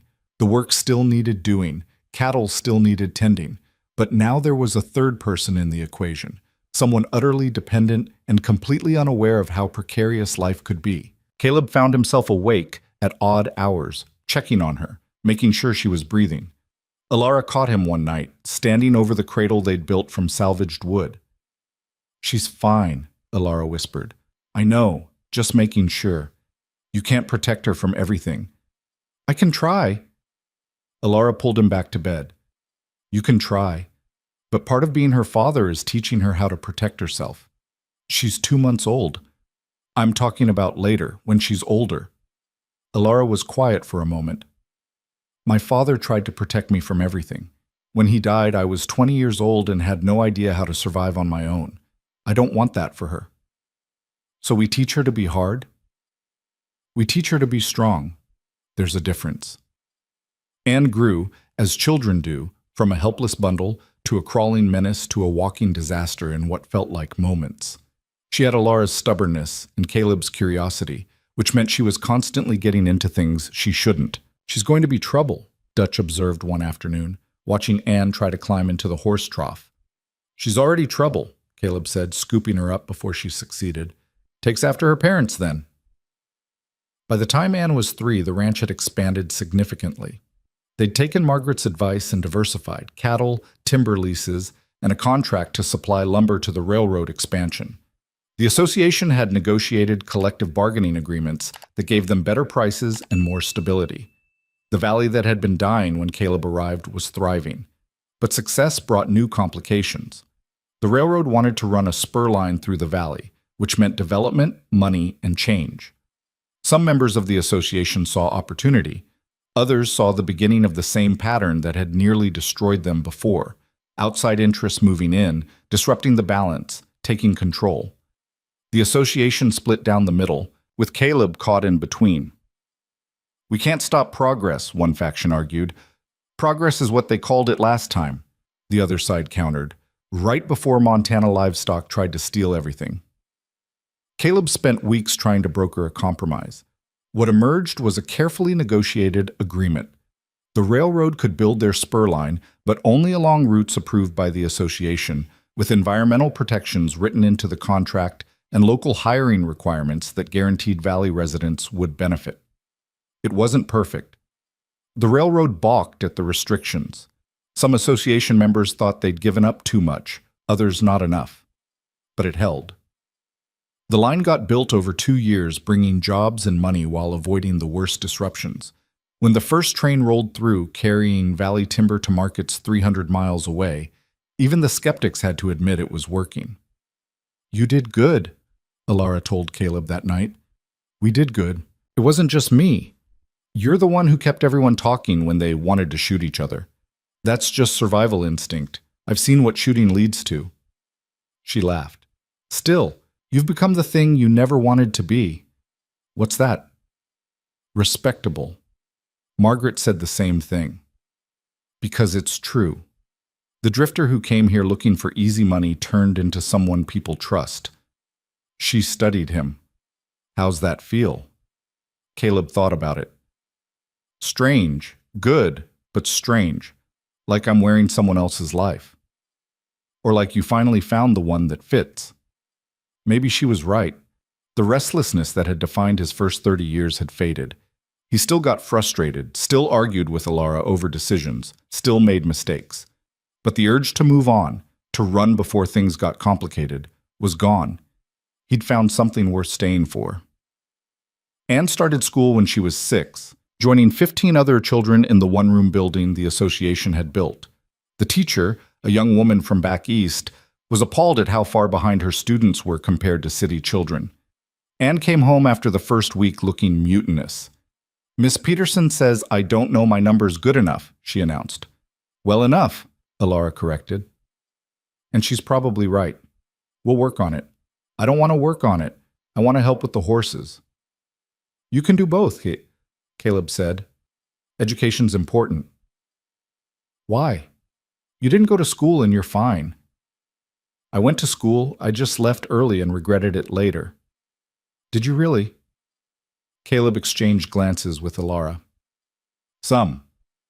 There's things I don't know that would have been useful. Reading contracts better, understanding law, math beyond basic counting. Mama knows those things. Your mama had to teach herself because nobody else would. You've got a chance to learn properly. Don't waste it. Anne wasn't convinced, but she went back to school. Over time, as Miss Peterson proved to be both demanding and fair, Anne's resistance faded. She'd never be a scholar, but she learned to read well, handle numbers, and think critically. Years passed in the way they do when life is full, too fast to notice individually, too slow to rush. Anne grew into a serious child with her mother's pragmatism and her father's occasional streak of recklessness. She learned to ride before most children learned to read, could rope a calf by age 8, and knew the property lines better than some adults. She also asked difficult questions. "Why don't we have neighbors closer?" she asked one evening at dinner. She was 10, all elbows and opinions. "Because the land requires space," Alara said. "Can't crowd too many people into country that can barely support the ones already here. But in town, they're close together. Town's different.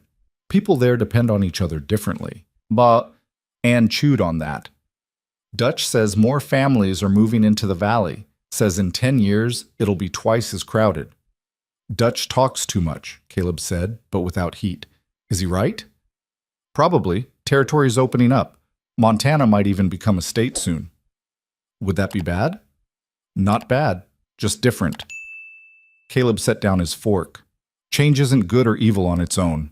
It's what people do with it that matters." "That's not really an answer."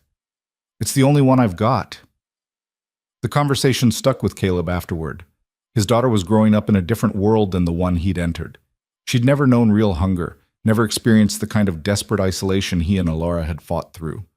Her threats would be different, subtler. How did you prepare someone for dangers you couldn't anticipate? "You teach them to think," Alara said when he voiced the concern. "To question, to adapt, to recognize when something's wrong, even if everyone says it's fine." That's a lot to put on a 10-year-old. She's not 10 forever, and the lessons stick better when they're young.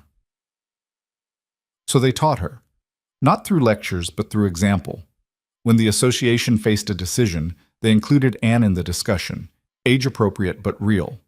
When disputes arose with neighbors, they walked her through the mediation process. When mistakes got made, and they did, regularly, they talked about what went wrong and how to do better. Anne absorbed it all with the seriousness of someone who understood, even young, that knowledge was survival. When Anne was 12, Alara got pregnant again.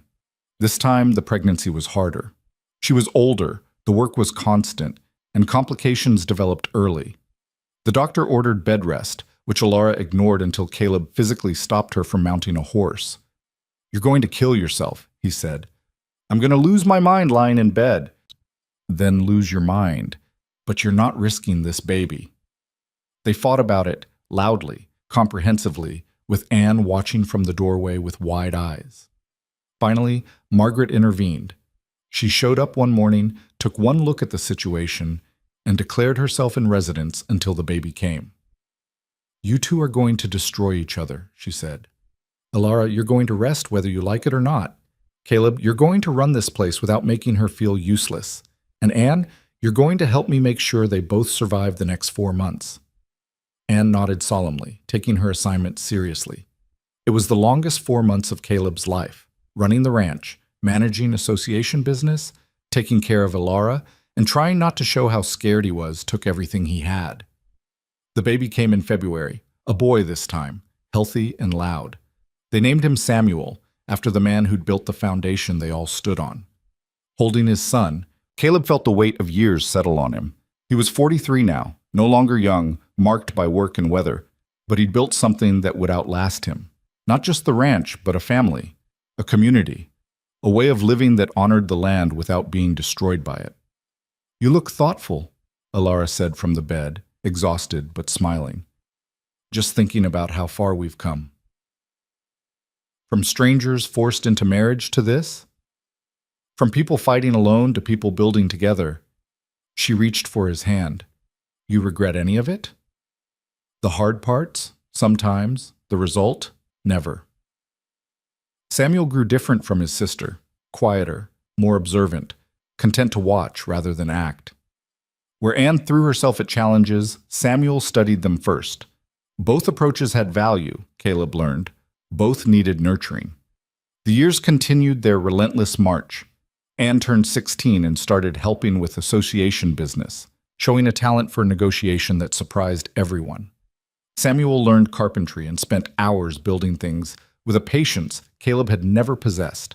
The valley evolved around them. The railroad brought tourists interested in the mountain scenery. A hotel opened in Covenant. Telegraph lines reached the territory, connecting them to the wider world. Montana achieved statehood when Anne was 18, transforming from territory to full member of the Union. The celebration in Covenant lasted 3 days, with speeches, drinking, and optimistic predictions about the future. Caleb and Alara attended but left early, both of them uncomfortable with crowds after years of preferring solitude. "Think it'll change things?" Alara asked on the ride home. "Already has. Question is whether it changes them for better or worse. You're the political one. What do you think?" Caleb considered.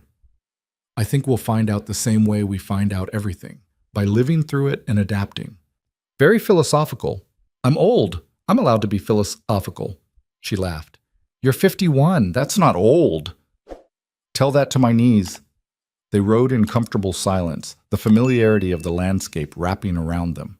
Every fence post, every draw, every stand of timber held memories now. This wasn't just property anymore. It was history, personal and shared. When Anne was 20, she announced she was leaving. Not permanently, she assured them, just for a year. She wanted to see Helena, maybe even travel further east, learn about business practices in the growing cities, bring back knowledge that could help the valley. Caleb's first instinct was to say no. Keep her close, keep her safe. But Alara's words from years ago echoed, "You can't protect her from everything." "Go," he said instead. "Learn. Come back and teach us." Anne left in the spring carrying letters of introduction from association members and enough money to survive on for 6 months. Watching her ride away, Caleb felt something tear inside his chest. "She'll be fine," Alara said, standing beside him. "I know. Then why do you look like you're watching her ride to war?" "Because that's what it feels like, sending your child into a world you can't control." Alara took his hand. "We did that the day she was born. We've just been pretending we had control since then." Anne returned 14 months later, changed but recognizably herself. She'd seen cities, met people who thought differently, learned about markets and systems that didn't exist in the valley. She also came back with a fiancé, a young lawyer from Helena named Thomas Worth, who looked terrified of both Caleb and Alara, but determined to prove himself worthy. "You love him?" Caleb asked Anne directly. "I do." "He treat you right?" "He treats me like a partner, like you and Mama." That was good enough. The wedding happened in June, a valley-wide celebration that brought together everyone who'd been part of the journey. Dutch, now in his 70s, gave a rambling toast about watching Anne grow up. Margaret cried, though she'd deny it later. Even Marshall Thornton made the trip, ancient but still sharp. Watching his daughter dance with her new husband, Caleb felt time compress. The scared drifter arriving in a winter valley, the forced marriage, the fights, the growth, the building. All of it led to this moment. A young woman starting her own journey, carrying forward the lessons, but making her own choices. "You did good," Alara said, appearing beside him. "We did good." "Still correcting me after all these years." "Someone has to." She smiled, and he saw in her face the same compression of time, the suspicious widow, the reluctant partner, the woman who'd learned to trust again, slowly and incompletely, but genuinely. "What now?" she asked. "Now we keep building. For Samuel, for their children if they have them, for whoever comes next. And if we run out of time before we run out of plans, then we'll have spent our time well."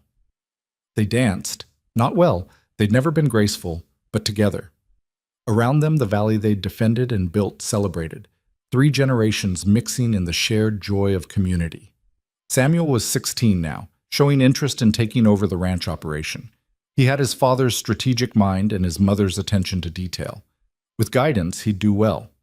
Anne and Thomas planned to return after a year in Helena, bringing with them connections and knowledge that would help the valley navigate statehood's complications. The Ranchers Association was strong, led by younger members now, but still holding to the principles of mutual support and collective strength. Everything they'd fought for was working. It wouldn't last forever. Nothing did. New challenges would come. The valley would change. Their children would face threats they couldn't imagine, but they'd also face them with tools Caleb and Alara had spent 20 years building: community, resilience, and the understanding that survival alone wasn't enough. You had to build something worth surviving for. Years later, when Caleb was 68 and Alara 63, they sat on the porch one evening watching their grandchildren play in the yard. Anne had 3 children now, Samuel too. The house was full of noise, life, future. "You think Samuel would have approved?" Caleb asked, meaning his uncle. "I think he'd say we did better than he expected." Alara leaned against him, comfortable in a way that came from decades of practice. "He gave us a chance. We took it and built something bigger than he imagined. We had help. We had help because we were willing to accept it. That was the real lesson. You can't build anything lasting alone." One of the grandchildren, Anne's oldest daughter, ran up to the porch. "Grandpa, tell us about the bad men who tried to steal the ranch." Caleb glanced at Alara, who shrugged. "That's a long story," he said. "We've got time." The other children gathered, settling into the kind of expectant silence only children manage when a story's coming. Caleb looked at Alara. She nodded permission. "Your grandmother and I didn't start out liking each other," he began, and launched into the tale. He didn't soften it much. These children would inherit a world that still had teeth. But he emphasized the parts that mattered. The importance of community. The value of trust, even when it's hard. The necessity of standing your ground without losing your humanity. The children listened, rapt. When he finished, the oldest boy, Samuel's son, also named Samuel, spoke up. "Would you do it again?" "Do what again?" "Fight like that. Risk everything." Caleb thought about the question. The honest answer was complicated. Fighting had cost them years of peace, safety they'd never fully recovered. But it had also given them everything they had. "Yes," he said finally, "because some things are worth fighting for, and some people are worth fighting beside." He looked at Alara, who smiled. The children eventually scattered, called away by parents and dinner and the ordinary rhythms of life. Caleb and Alara sat in the gathering dusk, watching the valley settle into evening. "We did all right," Alara said quietly. "We did better than all right. Don't let it go to your head. Too late." She laughed, the sound warm and familiar.